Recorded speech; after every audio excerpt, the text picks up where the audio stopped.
ઋષિભાઈ, માફી માંગુ છું તમારી આગળ. ગઈકાલે જે હું તમારા પર ગુસ્સે થયો એ બાબતે. એમ તો હું તમારાથી ઘણો નાનો છું, મને તમારા પર આમ ગુસ્સે ના થવું જોઈએ, પણ ખરેખર મારા મનથી અવાજ નીકળી કે હું તમારા પર બૂમો પાડીને કંઈક બોલું. તમે મારા કરતા 11 વર્ષ મોટા છો.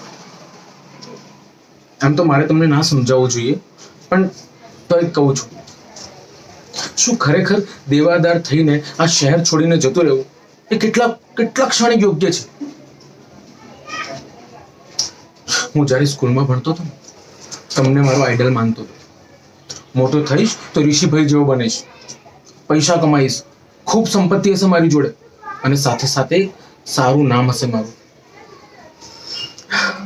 પણ હવે તમને જોઉં છું ને તો એવું ફીલ થાય છે કે 10 કે 11 વર્ષ પછી હું જ્યાં હોઈશ હું પણ તમારી જેમ શહેર છોડીને ભાગી જઈશ. એટલું સરળ નથી ઋષિભાઈ. નામ કમાવતા વર્ષ લાગી જાય છે અને ગુમાવતા તમને સેકન્ડ પણ નહીં લાગે.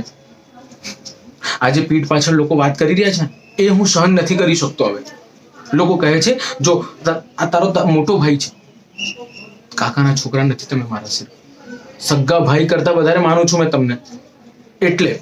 એટલે આ સુધી મેં તમારી સામે ઊંચા અવાજે વાત સુધા નથી કરી, પણ હવે હું બોલી રહ્યો છું. તમે મારા આઈડલ છો.